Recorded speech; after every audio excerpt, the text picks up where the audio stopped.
Praise the lord. మన ప్రభు అయిన యేసుక్రీస్తు నామంలో ఈ షిలోహు కృపా సందేశాలు ఆధ్యాత్మిక కార్యక్రమాన్ని ప్రతిదినం క్రమం తప్పకుండా వీక్షిస్తున్న మీ అందరికీ నా హృదయపూర్వకమైన వందనాలు. దేవునికి స్తోత్రాలు. బాగున్నారా? మీలో చాలామంది ఈ యొక్క పరిచర్యను, ఈ యొక్క స్వార్థ పనిని ప్రోత్సహిస్తున్నారు. మీ విలువైనటువంటి ప్రార్థన విన్నపాలు, సూచనలు, సలహాలు, సహాయ సహకారాలు అందిస్తున్నందుకు ప్రత్యేకంగా మానక ప్రతిరోజు మేము మీ కొరకు ప్రార్థన చేస్తూ ఉన్నాం. ప్రియులరా, మీలో ఎవరైనా ఇదే మొదటిసారి కార్యక్రమాన్ని చూస్తుంటే తప్పకుండా ఈ సందేశాలను అనేకులకు చేరవేయండి, షేర్ చేయండి.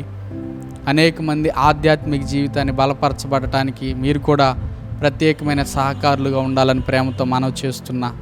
ఈరోజు మనం ధ్యానిస్తున్నటువంటి అంశము, దేవుడు మనకిచ్చినటువంటి శ్రేష్టమైనటువంటి దాన్ని మనము దేవునికి ఇచ్చేటువంటి విధంగా ఆలోచన కలిగి ఉండాలి. చూడండి, పరిశుద్ధ గ్రంథంలో నుండి దేవాతి దేవుడు మనకిచ్చిన శ్రేష్టమైన వాటిని తిరిగి మరలా మనం దేవునికి ఇవ్వడం అనేటువంటి ఒక అంశాన్ని మీ ముందుకు తీసుకురావడానికి ఇష్టపడతా ఉన్నా. చిన్న ఉపమానాన్ని ధ్యానం చేద్దాం. ఇంగ్లాండ్ దేశాన్ని పరిపాలిస్తున్నటువంటి విక్టోరియా మహారాణి గారు, ఆవిడ దేశం యొక్క ప్రజలు క్షేమంగా, సుఖంగా, సంతోషంగా నివసించాలి, ఆ విధంగా వారు ముందుకెళ్ళాలనేటువంటిది ఆమె కోరిక ఉంది. అందుకని ఆమె నిత్యము ఆ ఇంగ్లాండ్ దేశంలో ఉన్నటువంటి ప్రజల కొరకు ఎప్పుడు చింతిస్తూ ఉండేవారు. అనేక మంది తీసుకొస్తున్నటువంటి సమాచారాన్ని బట్టి వారు ఎలాంటి సమాచారం తీసుకొస్తున్నారనేటువంటి ఒక ఆలోచన కలిగి ఉండేది. ఆమె మనసులో ఒక కోరిక కలిగి ఉంది. ఏంటి ఆ కోరిక అంటే, స్వయంగా దేశంలో ఉన్నటువంటి ప్రజల యొక్క పరిస్థితులు తనంతట తానే స్వయంగా తెలుసుకోవాలి అనేటువంటి ఒక ఆలోచన కలిగి ఉంది. ఆమె మహారాణిగా ఉంది కనుక ఆ విధంగా వెళితే వారి యొక్క జీవన స్థితిగతులు తెలుసుకోవడానికి అవకాశం వీలు పడదని చెప్పి ఆమె ఒక సాధారణమైనటువంటి మహిళగా ఒక సాధారణమైనటువంటి వస్త్రాలను ధరించి ఆ అంతఃపురాన్ని విడిచిపెట్టి ఆ యొక్క ప్రాంతంలో సంచరిస్తూ ఉంది. సాయంకాలం సంచరిస్తూ ఉన్నప్పుడు అకస్మాత్తుగా వాతావరణం మారిపోయి వర్షం వచ్చేటువంటి పరిస్థితి ఏర్పడింది.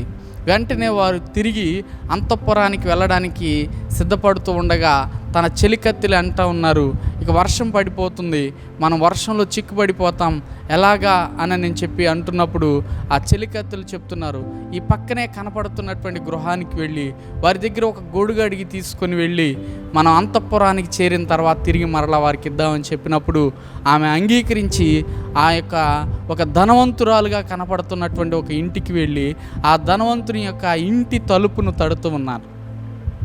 లోపల నుండి ఒక స్త్రీ వచ్చి అడుగుతూ ఉన్నారు, అయ్యా, మేము పక్కనే ఉన్నటువంటి గ్రామం నుంచి వచ్చాం కనుక దయచేసి మాకు గొడుగు ఇవ్వండి, మేము మరలా తిరిగి రేపు మీకు పంపిస్తామని చెప్పినప్పుడు ఆ యొక్క ఇంటి గృహిణి, యజమానురాలు ఈ విధంగా అంటా ఉన్నారు, మా ఇంట్లో 2 గొడుగులు ఉన్నాయి, కానీ రెండిటిని మీకు ఇవ్వలేం కనుక మంచిది మేము ఉంచుకొని పనికిరానిది పాతది మాత్రమే మేము మీకు ఇవ్వగలం అని చెప్పినప్పుడు ఆ విక్టోరియా మహారాణి గారు నవ్వుతూ, సరే అదైనా ఇవ్వండి అని చెప్పినప్పుడు ఆ గొడుగు తీసి ఆ యజమానురాలు ఆ దాసురాలకి కనబడుతున్న ఇద్దరికి ఇవ్వటం జరిగింది. ఆ పాతది చినిగిపోయిన ఆ గొడుగులోనే ఆ వర్షంలో తడుచుకుంటూ ఇద్దరు కలిసి వెళ్ళిపోయి రేపు ఉదయకాల సమయంలో ఆ గొడుగు ఇచ్చినటువంటి ఆమెను మర్చిపోకుండా కృతజ్ఞత కలిగి ఆ గొడుగుతో పాటు ఆమెకు ఒక విలువైనటువంటి బహుమానాన్ని కూడా తిరిగి పంపించాలని విక్టోరియా మహారాణి గారు ఆలోచన కలిగి ఉన్నారు. వెంటనే రాజును, ఆమె రాజరికం కలిగినటువంటి వ్యక్తి కనుక అక్కడ ఉన్నటువంటి పరివారాన్ని, రథమును పిలిచి ఆ యొక్క ఇచ్చినటువంటి గొడుగును, దానికి తగినటువంటి బహుమానాన్ని పంపించారంట. వెంటనే అక్కడ ఉన్నటువంటి ప్రజలందరూ కూడా ఆ వీధులకు ఆ రాణిగారి యొక్క రథం రావడం చూసి చాలా ఆశ్చర్యపోయారు. అందరూ ఆశ్చర్యపోతుంటే అదే సమయంలో ఆ గొడుగు ఇచ్చినటువంటి ఆ యొక్క సహోదరి స్త్రీ కూడా వచ్చి అక్కడ నిలబడి ఆశ్చర్యపోతుందంట. అకస్మాత్తుగా ఆ రథం వచ్చి సరాసరిగా వీళ్ళ ఇంటి ముందు ఆగి ఆ ఇంటిలో లోపలికి రాజు యొక్క అంతఃపురం యొక్క పరివారం వస్తున్నప్పుడు చాలా ఆశ్చర్యపోయింది.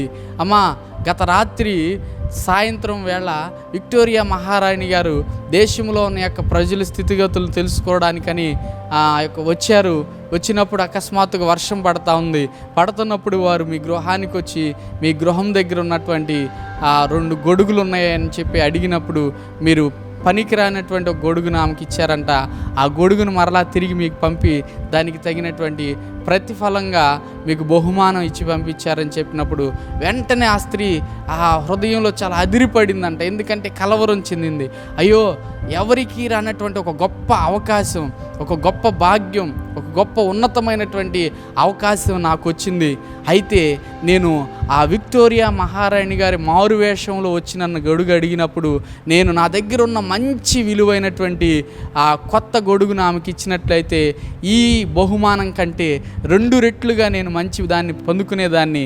ఇప్పుడైతే పాతది ఇచ్చి చిన్న బహుమానాన్ని నేను పొందుకున్నానని చాలా బాధపడిందంట.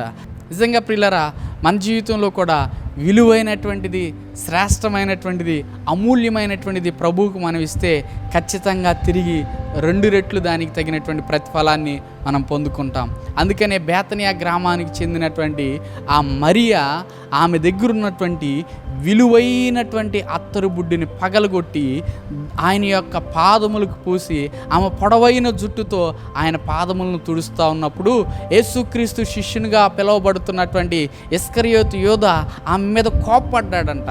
ఎందుకంటే ఈ విలువైనటువంటి అత్తరు బుడ్డిని నువ్వు పగలగొట్టి దాన్ని ఈ విధంగా నేలపాలు చేసావు, దీన్ని అమ్మి వచ్చినటువంటి ధనాన్ని నువ్వు కానుక పెట్టిలో వేసినట్లయితే ఎంతో సంతోషంగా అనిపించేది కదా అని ఆమెని గద్దించాడంట.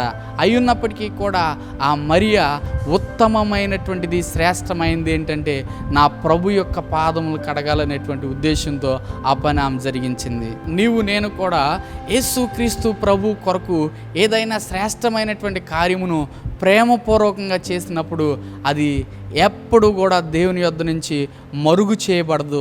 దానికి తగినటువంటి రెట్టింపు ప్రతిఫలాన్ని తప్పకుండా మనం పొందుకుంటాం. ఆమె చేసినటువంటి కార్యము ప్రశంసించబడింది.